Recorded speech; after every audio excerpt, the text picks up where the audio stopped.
I overheard my wife talking to her lover. "I can't do this anymore. I have to leave him." I walked in and said, "I agree."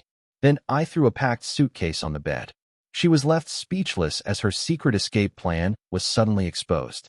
I, 34M, had been living a lie for months, and I didn't even know it until that Tuesday evening when I came home early from work. The house felt different somehow, charged with an energy that made my skin crawl. I should have trusted that instinct.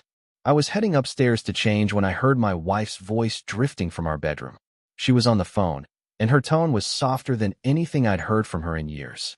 I froze on the landing, every muscle in my body tensing as her words became clearer. She told whoever was on the other end that she couldn't keep pretending anymore. The lies were eating her alive, she said, and living this double life was destroying her. She needed to leave me, but she was scared about how to do it without losing everything. The man on the other end apparently reassured her that they would figure it out together, that she deserved to be happy. My hands clenched into fists as I listened to my wife of 8 years plan her escape with another man. She talked about timing, about when would be best to blindside me with divorce papers. She mentioned taking half of everything, including the house we'd renovated together with our own hands. She even discussed how she'd play the victim, making me out to be the neglectful husband who drove her away. The betrayal hit me like a physical blow.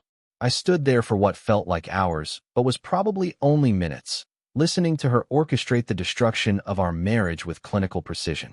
She had it all planned out, when she'd leave, what she'd take, even how she'd explain it to our friends and family.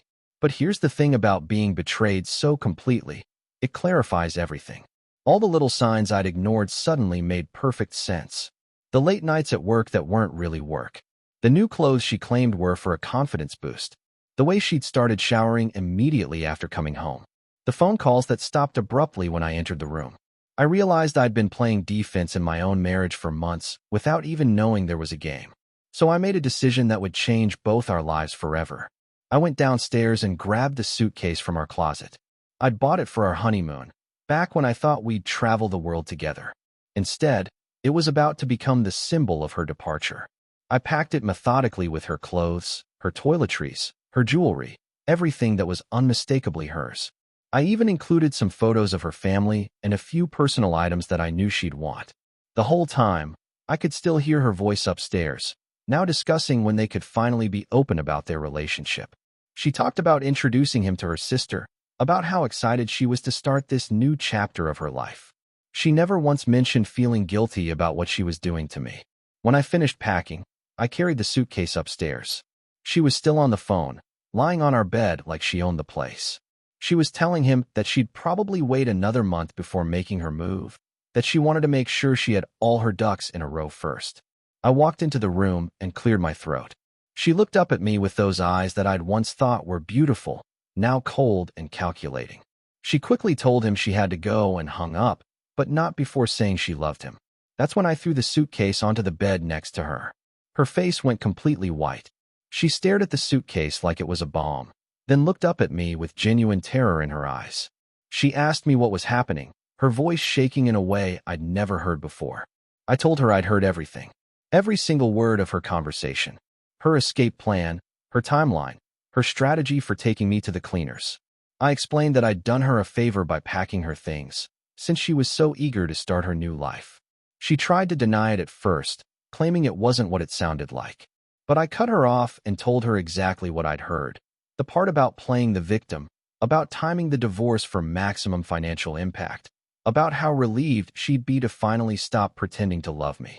The denial crumbled pretty quickly after that. She sat there on the edge of our bed, staring at the suitcase full of her belongings, and I watched 8 years of marriage dissolve in real time. She asked me how long I'd been listening, and I told her long enough to know that our marriage had been dead for months. I was just the last to know. Then she tried a different approach.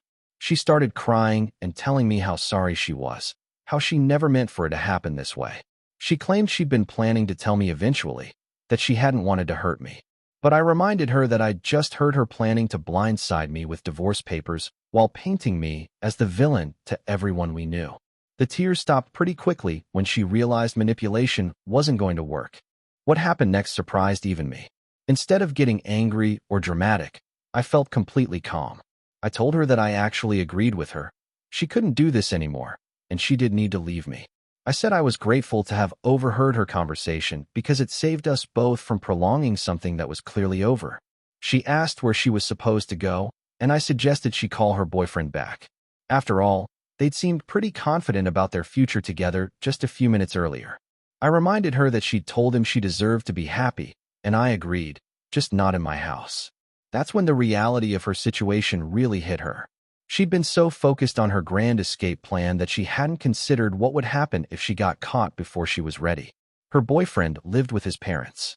She'd been counting on having more time to set up her exit strategy. Now she was being forced to confront the consequences of her choices immediately. She begged me to let her stay just for a few days while she figured things out. But I reminded her of her own words, that living this double life was destroying her, and she couldn't keep pretending anymore. I told her I was simply helping her get what she claimed to want. The next few hours were surreal. She made phone calls while I sat in the living room, listening to her try to arrange somewhere to stay. I heard her call her sister, who apparently wasn't available to help. She tried a few friends, but most of them asked too many questions that she wasn't ready to answer. Finally, she called him, her boyfriend, and I could hear the panic in her voice as she explained that her timeline had been moved up rather dramatically. By evening, he showed up at our door. He was younger than me, maybe late 20s, and he looked absolutely terrified. He couldn't make eye contact when I answered the door. I invited him inside and told him he was welcome to help her carry her things to his car.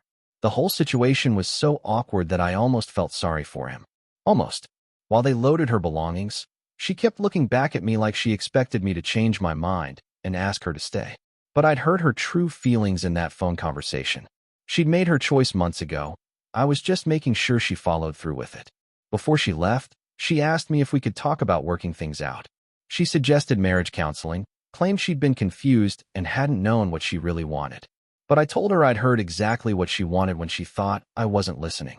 Her escape plan hadn't included any consideration for my feelings, so my response wouldn't include consideration for hers. The house felt enormous after they left. I walked through each room, noticing all the empty spaces where her things had been. But instead of feeling sad or lonely, I felt something I hadn't experienced in months: relief. The tension that had been building without my conscious awareness was finally gone. Update 1. The next morning, I woke up in my own bed without having to worry about pretending everything was fine. I made coffee for one and sat in the kitchen, trying to process what had happened. Part of me wondered if I'd acted too hastily. But then I remembered her words about playing the victim and timing the divorce for maximum financial impact. She texted me that afternoon asking if she could come by to get some things she'd forgotten. I told her she could come by while I was at work and that I'd leave the garage open for her. When I got home that evening, I found a note on the kitchen counter where she'd tried to explain her actions. She wrote that she'd been unhappy for a long time but hadn't known how to tell me. She claimed she'd met him by accident and that their relationship had developed gradually.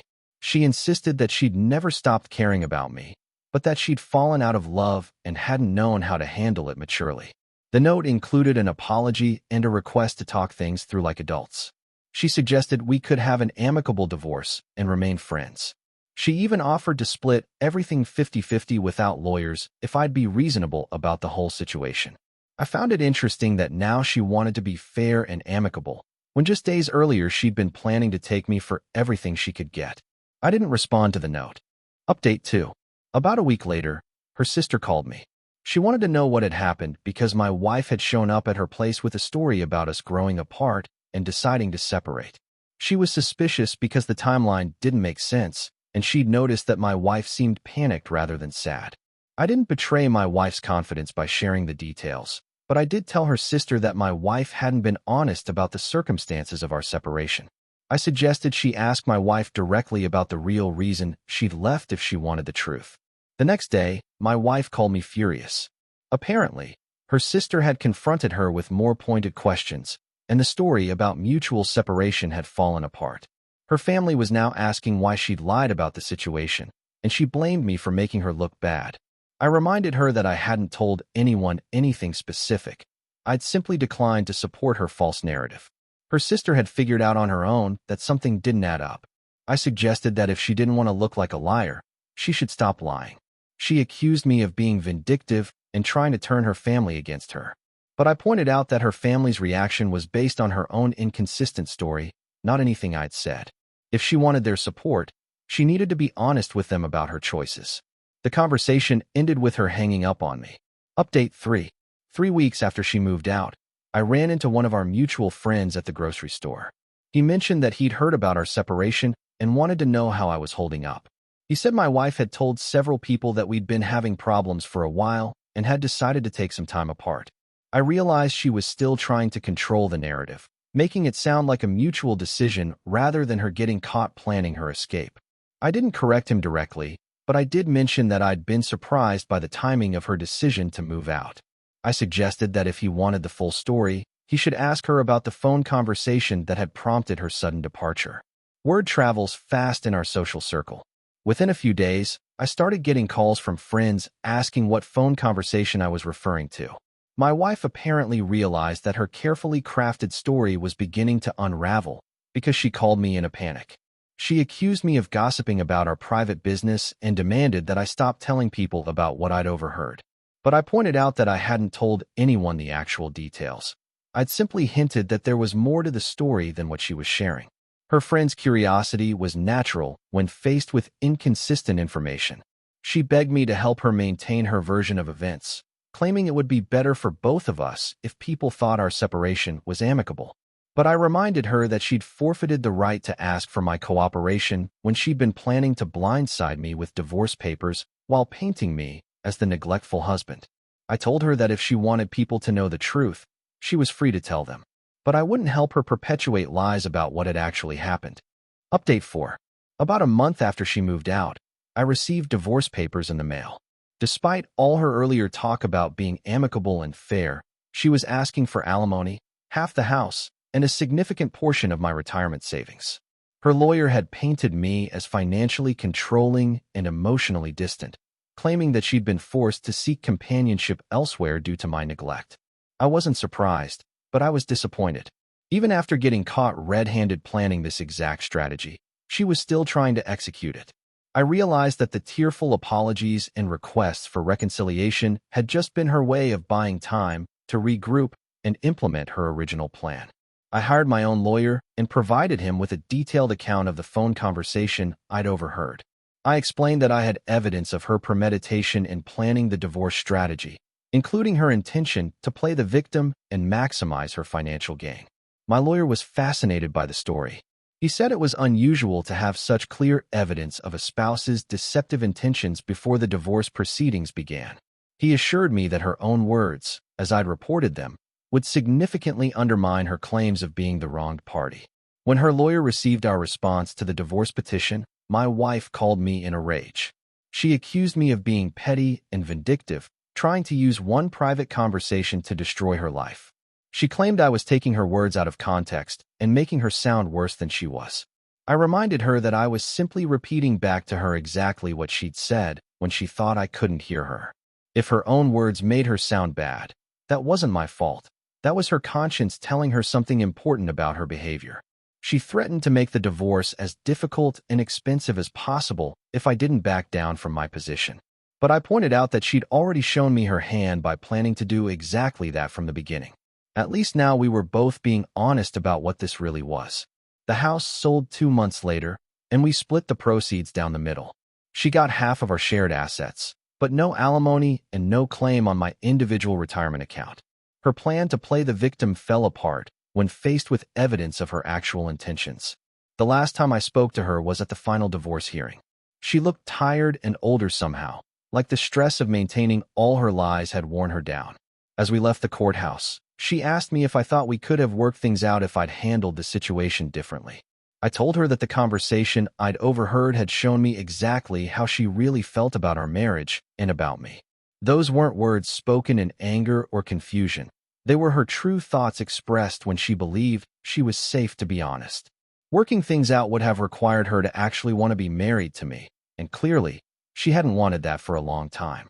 She started to argue, but then seemed to think better of it. We walked to our separate cars without saying goodbye. I've been single for 8 months now, and I'm honestly happier than I've been in years. I didn't realize how much energy I'd been spending trying to save a marriage that my wife had already abandoned. Sometimes the best revenge is simply letting people face the natural consequences of their own choices. The funny thing is, I don't think she ever understood that I wasn't trying to punish her that night when I packed her suitcase. I was just finally giving her what she'd already decided she wanted. The fact that getting it immediately instead of on her timeline felt like punishment probably says something important about the difference between what we want and what we're actually prepared to handle.